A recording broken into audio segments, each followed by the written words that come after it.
IFBB Elite Bodybuilding Champion Johnnie Jackson is with us tonight on Serious and Silliness. What's happening, John? Nothing much. Just working on some gun. No, I'm just kidding. What year did you turn pro? Because you were in the game for a long time. Wow. Yeah. 2001 at the Okay. Nationals. And I don't know if a lot of people know this or maybe they knew it and they forgot, but I won both the USA and the Nationals. It was really weird. Both pro qualifying shows I won. I won in 2000. I won at the USA light heavyweight class, but during that time you had to win overall to get the pro card. Yes. Yeah. So I came home like I won. You know, they're like, yeah, but I don't have my pro card. Yeah, that's right. You know, that's so right, it's like how that happened. You know, so I had to explain all that stuff. So then, matter of fact, Victor Martinez was doing the Nationals in 2000. And I was like, you know what? I think I'll wait till 2001. And so I waited till 2001, and I won light heavyweight and overall at the Nationals. Oh, and that was 2001. That's fantastic. That you won the overall and the heavyweight.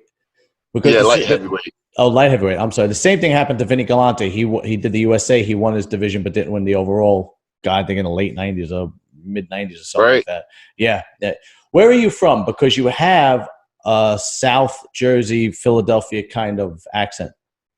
Yeah. Matter of fact, I'm headed to Jersey tomorrow. Okay. I have a seminar, a free seminar we're giving.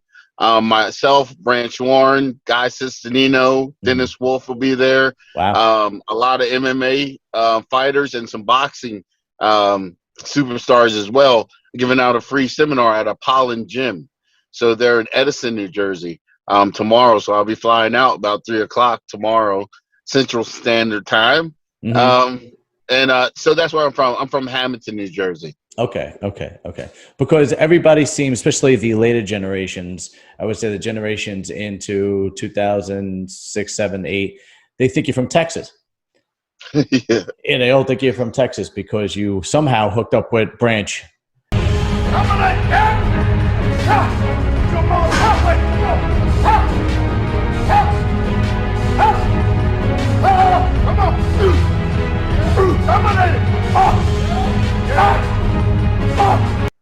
How did that happen? Well, when we turned pro at the same time, mind you. I won the light heavyweight class. He won the heavyweight class. Eric Arturo, God bless the dead, he won the middleweight class. And Art Atwood, God bless the dead, he won super heavy.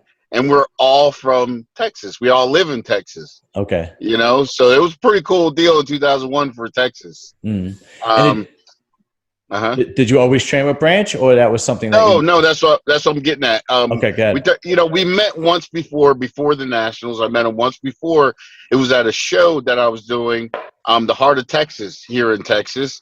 And Branch, his coach at the time, Mark Hanlon, and a few other entourage guys were in the back, and they saw me, and I kind of heard them whispering a little bit, and I kind of looked over. And they were like, man, that guy looks pretty good. And so they all came over, introduced themselves and stuff like that. And I just had got out of the military. And that was my very first show here in Texas.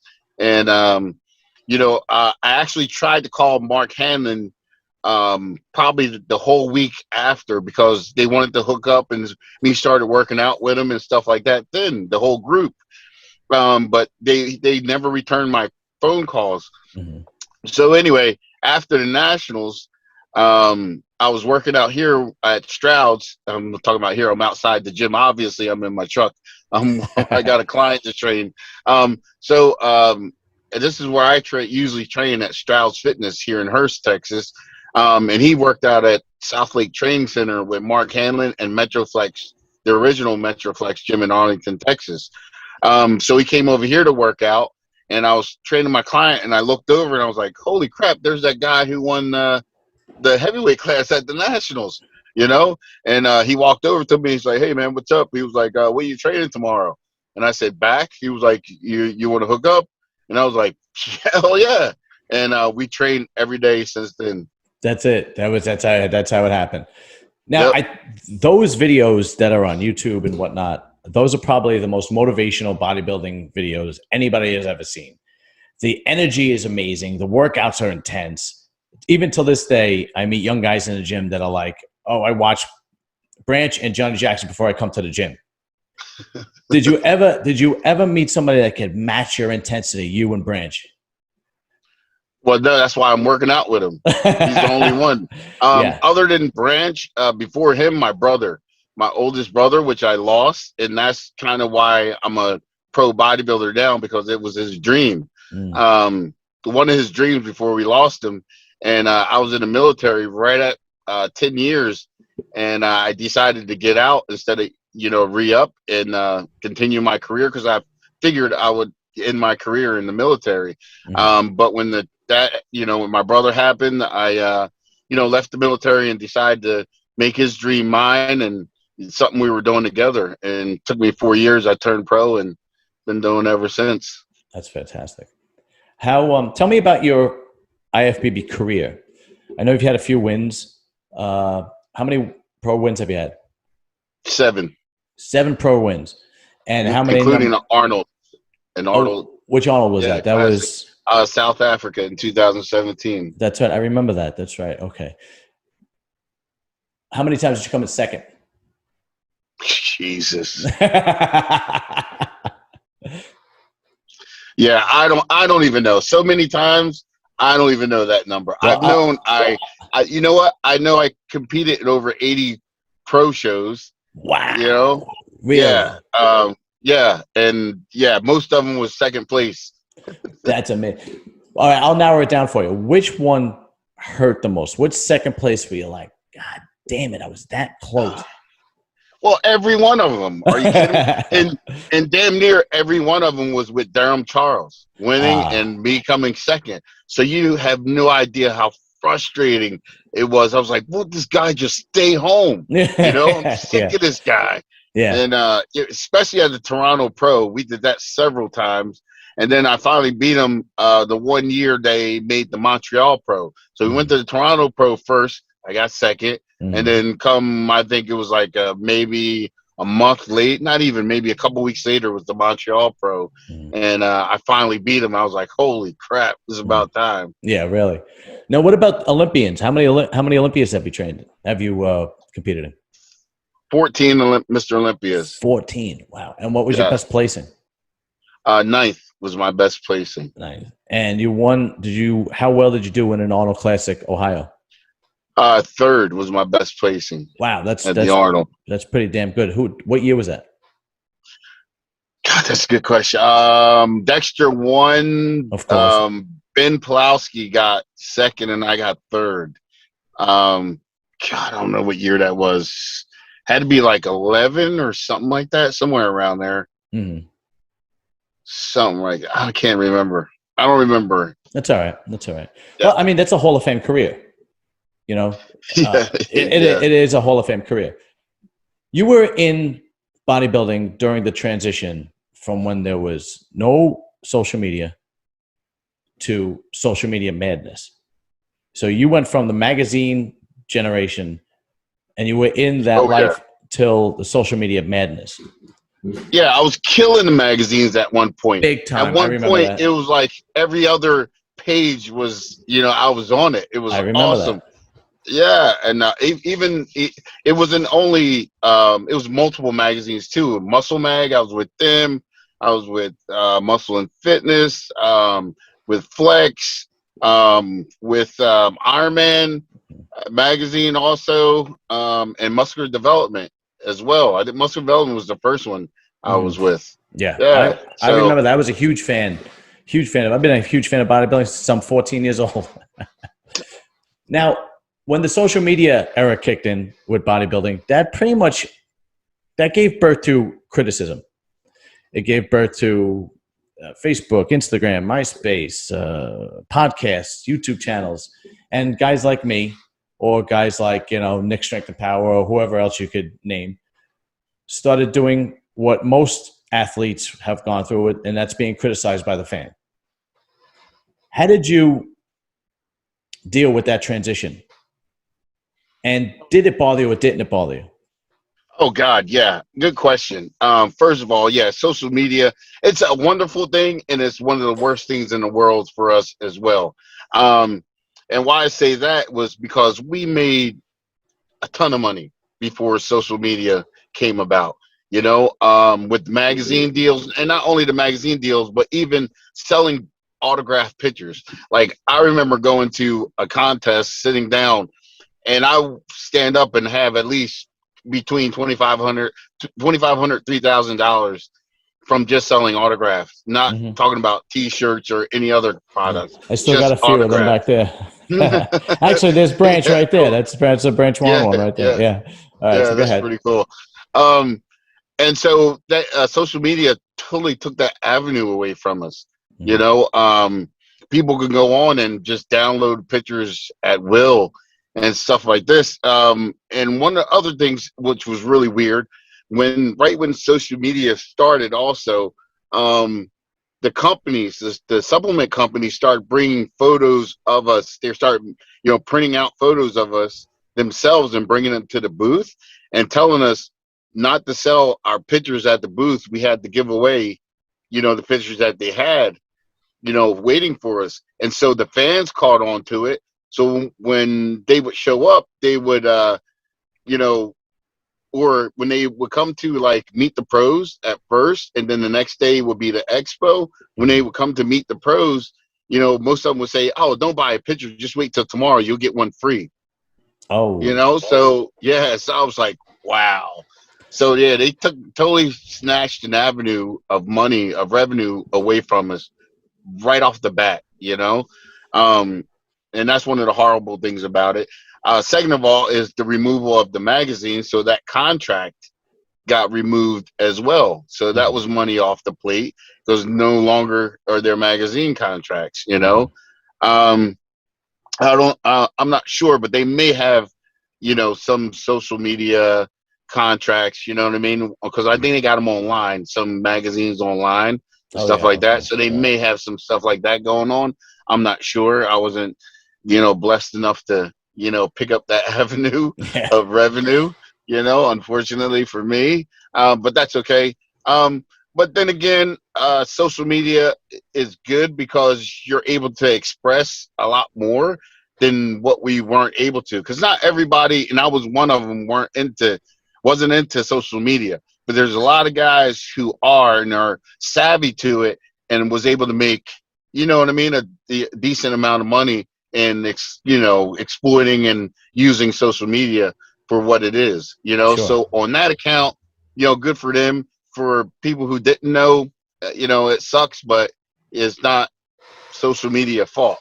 right. It was up to us to educate ourselves to be able to capitalize on it. Hmm. But yeah. So other than to make a long story short, or not to keep going on the subject, it's just like I said, the breakdown of it's a bad thing, good thing. Good thing, like I said, because you're able to express yourself, you're able to get products out. You're able to put spotlight on different things that before when it wasn't able to. Hmm. Um, and then but also it bleeds into your privacy and your private life as well, Yes. because everybody want to know more and more and more. It's Hmm. never enough. Yeah. What about the criticism? Because today, bodybuilders coming up, like the young guys in their 20s, they expect it. They know they were born in the social media era and the YouTube era and the podcast era, where the only criticism you really would have to face would be the judges for the most part, maybe an article in the magazines. But you went from that transition to the social media transition where there is 1,000 bodybuilding podcasts and they all have their own opinion. Or you put a picture up on Instagram and any idiot with a telephone decides to say something nasty or something positive. How did you deal with that? Well, I put it to you this way. I remember one particular interview I did, when I got asked this, right in the middle of the heat of stuff.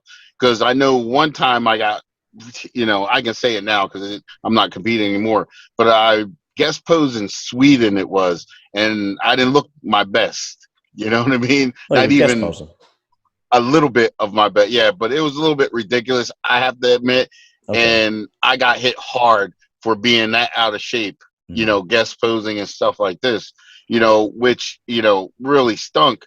But, you know, we're in a business that if you put yourself out there, you're going to get judged, you know? And unfortunately, yeah, social media shows a little bit more than what we are willing to show, you know, most of the time. But also, I think it depends on the perspective. You know, it's always like, it's kind of like this is real life too.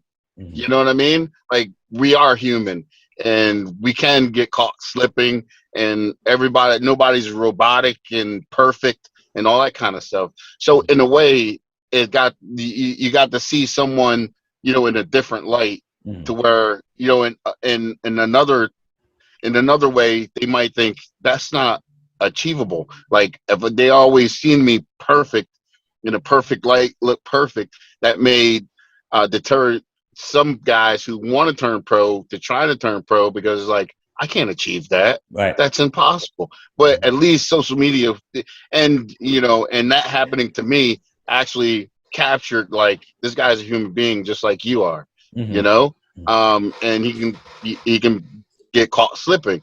And back to that interview that I had, that I mentioned that, you know what I mean?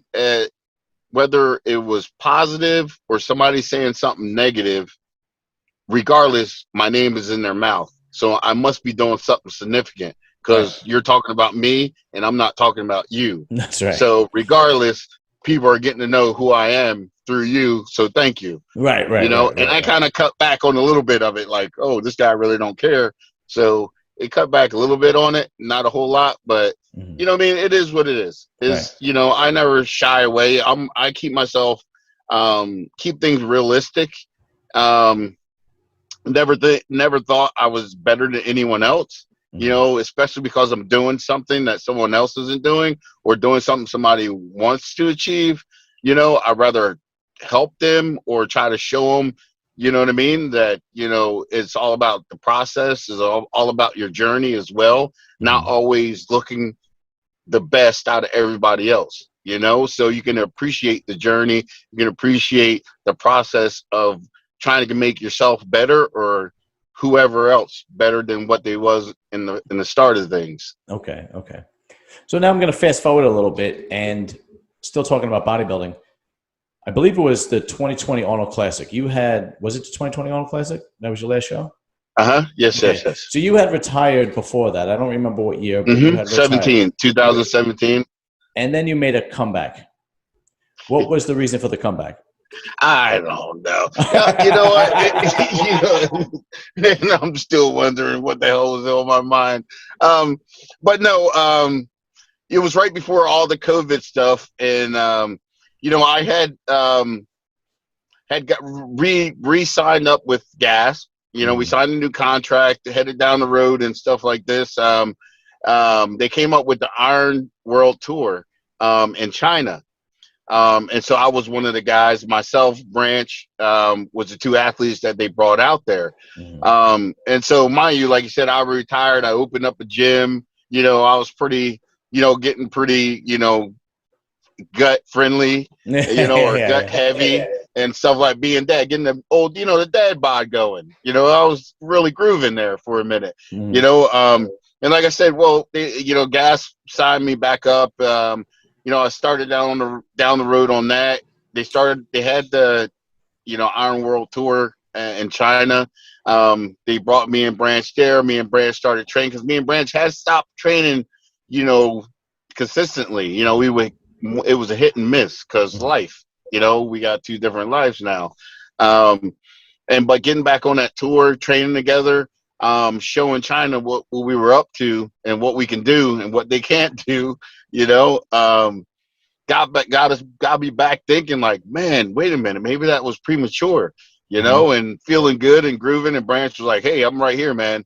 You know, I'll train toe to toe with you, help you get ready. And so I was like, hell, by the time the end of that tour, and we had so many good workouts, I was like, let's do it. Yeah. You know? And so I just headed down the road. I didn't think twice about it. I just, like, you know what I mean? Let's go. And I he was don't like, think let's go then. I don't think that's out of the ordinary for an elite athlete. I think the majority of athletes retire and then like, you know what, I got one more good one in me, and because that's who you are. You know, ask any elite boxer, any elite MMA fighter, any, you know, even Jordan was on the Charlotte Hornets for a little while. Yeah, That absolutely. is not uncommon, and that I think people from the outside looking in don't understand that is who you are and that is what you live for, and it's very difficult to give up when your entire life revolves around that and the Yeah, competitive nature that you guys have. yeah, because I've been lifting weights since I was 8 years old, you know, and so that's a part of my life, regardless, is training and training exactly the way I train now. You know, I've done all my life, and yeah, bodybuilding. I mean, you get so drawn into it. You know, it's not just a job. You know, it really is a lifestyle, 100%. But I have to say that if you came to my house and live with me on a daily basis, unless you knew who I was and what I'd done, you wouldn't think I'm a pro bodybuilder, because I don't. Well, maybe I look like it. Yeah. But yeah. But my actions and my daily living, really don't predict like what I do. You know what I mean? Because like I said, I never took the position like, I'm doing something super special, more than anyone else. It's just something thank God that I was blessed to, be able to work within my dream. I mean, how many people get to do that? Yeah. So in knowing that, I held it up high, but, not make it more important, you know what I mean, than life itself or anyone else. And like I said, I'd rather help someone to achieve what I achieve than make people think it's unachievable, because I enjoy it. I love it. And I'd rather see that type of people involved in it. And if guys, veterans, reach down and help a lot of younger guys out and educate them, we will probably have better athletes, and better attitude athletes at that, you know. And that's true, because you could actually see the results when the older bodybuilders, the retired bodybuilders help, like Milos and Henny Ramrod and George Farah. You could see the change in the bodybuilder and so on and so forth. You're 100% right. 100% right. Now let's change gears here for a second. Everybody knows you as this elite bodybuilder, and rightfully so. But you were an elite powerlifter for a long time, and you did it at the same time too. How did you balance those two? It's very, very different workouts and diets. Yeah, it's just genetics. Really, truly genetics play a big part of all of that. Because I was just been strong as all get out since I was a little kid. It was just ridiculously strong. I don't even, sometimes I scare myself, because I'm like, holy crap. Yeah. Even now I do some stuff and I'm like, whoa. Yeah. Like, where, it's just really weird. But yeah, like 3 weeks before, we just talked about the nationals. 3 weeks before the nationals, I did a powerlifting meet. I weighed 216 pounds. I was 4% body fat. I did a 501 bench, 771 squat, and 814 deadlift. Wow. And that was raw? That was raw. Wow. Yes. 3 weeks before I got my pro card, the nationals. Yeah. Today, those numbers aren't for a powerlifter, but the fact that you were 4% body fat and a couple of weeks before you competed in the nationals. Well, yeah, at 216 pounds, that's astounding. Because people don't understand, unless you've been there, people don't understand the mental state and the physical state you are a couple of weeks before you compete. You are drained. Yeah, absolutely. And mind you, I had to go in as a light heavyweight. That's why I won my pro card as light heavyweight. Mind you, I'm normally 255 all season. Yeah. And I was dieting down to 198 to compete in the middle of that during the powerlifting meet also. So mind you, that week before the nationals, I laid on the couch. When I couldn't stand it no more, I would get up, go to the refrigerator. I cooked one chicken breast. I would pick off a piece of the chicken breast, eat it, go lay back down. Oh. And that's all I did for the whole week so I can make weight. And I still was a quarter of a pound overweight. And I had I remember my ex-wife, she had a nice dress on and all this kind of stuff. We got in the car, put the heater on. I had my sweats on. We drove to a gym. I jumped out, got in the sauna, kept weighing myself until I was right at 198 and went back with the heater on. And she's sweating and stuff like that. In her nice dress, just so I can weigh in and make weight. And I was so delirious and out of it. It was ridiculous. Yeah, that's unbelievable. Did you have any regrets? Do you wish you could go back and say, maybe if I did this or maybe if I did that, I could have like pushed myself into the top 5 in the Olympia? Do you ever have those thoughts? Oh, absolutely. Daily. Daily, man. Seriously, daily. Because you can't help but to. I can't help but to flashes, constantly back, and there's constant reminders. But yeah, I wish I was a little bit smarter and then do as much. I've done as much as 8 shows in a year, competing. That's 8 pro shows in 1 year. Just insane. Yeah. And I wish I was smart enough or, listened a little bit better to where back off, because rest would do you more better than doing all those shows right back to back, because I didn't realize, because I'm a workhorse. I just go. I'm just like, if there's opportunity, I'm going. Right. Why not? I didn't get the mentality of, dude, do a show, rest, grow, and then actually get it back in shape, grow, rest. I was just like hammered it year after year after year. So I never really made a difference in my body per se. There was a couple years there where I made a jump in weight and a little bit of size, but I didn't sustain it because I was competing so damn much. So I wish I was a little bit smarter in that way. I would have done a whole hell of a lot better, would have been a lot bigger. Who knows, Okay. One last question and I'll let you go. I know you're a little pressed for time. I had met you, I met you time before that, but I had met you at the Olympia this year. And what did you think about the top 5 in the Olympia? And what do you think about the open athletes today as compared to in your day? Well, I don't think there is a comparison, tell you the truth, or I don't know. I don't even know. Let me put it this way, during my time, everything was a lot harder to turn pro. That's true. So we grinded a lot more, and we weren't as educated as they are now also. And not saying that is the good thing. I'll get to that in a second. But, we grinded a little bit more. We're a little bit more grimy, if I can say. And,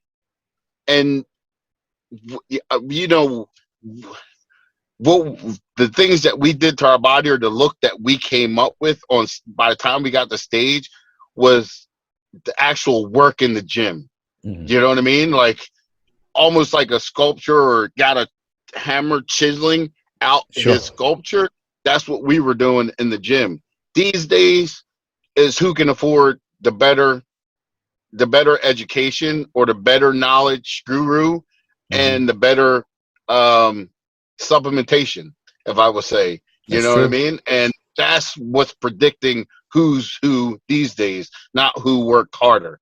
Right. And so it shows on stage as well. These bodies are, some guys come in good shape, like Hani, Chupin. Yeah, Hadi. Yeah, Heidi. For example, that's old school right there. That's Chisel right. to the bone, hard, grainy muscle. That's trained. That's freaking trained muscle. Right. When it's hard and grainy like that. You know what I mean? Yes. There's no doubt. These guys are freaking huge and soft. Some of them are hard, but there's if I could say, a soft hard. It's kind of weird, because it's like, dude, you're hard, but it's not Heidi hard. Right. You can tell the difference. You know what I mean? It's manufactured hard. So that's that's the problem I got with the bodybuilders today, is a lot of it is, like I said, manufactured and not hard work in the gym. And you know, hopefully they figure that out and get back to it, because I think a lot of people can, you know, make, you know, can change the face of bodybuilding a little bit if they turn to that. You know, if they bring that culture back into bodybuilding, you know, and it may make bodybuilding actually better, or because I think, I don't know if I can't say if it's on a slide, but yeah, if you talk to the generations that are coming up, these guys who are faithful are not as faithful, and they're wavering now. These last couple years, 3, 4, 5 years, they're wavering a little bit because they don't see that hard work. They don't see that hard work result in the bodies, you know? So you got more criticism because they deserve it, because it's like, you know what I mean? You can do more. Right. You know, you definitely can do more. So yeah, man, I appreciate what they have and what they bring to the stage, but don't get me wrong, I don't think it's what we had going on, you know, years before me and the years that I followed, you know? Right. Well, the years before you, the majority of bodybuilders, that was the golden era. The majority of bodybuilders say the same thing. You know, the Sean Rays, the Kevin Levrons, the Ronnie Colemans. You know, I remember Ronnie Coleman being on Valuetainment, and it was 2020, right? Yeah, 2020. And he said the top 5 in my class, in my day in the Olympia would have been Mr. Olympia today. Any one of the top 5, you know. Any one of them. Yeah. I totally agragree. Yeah. Absolutely. So I'm assuming that you weren't impressed. Yeah, well, I have to mention this also, because I thought about this earlier, that I am a little bit disappointed that some of the guys, there's still some of the guys that are mixed in from the time that I was competing and stuff like this. And I'm really surprised that none of them stepped up and made a difference, you know, because it's their time. You know, it should be their time. You know, they're about winding out, and I would think they would step up and, you know what I mean, kind of, you know, show, you know, what it should look like, and nobody stepped up. Okay, I see what you mean. Okay.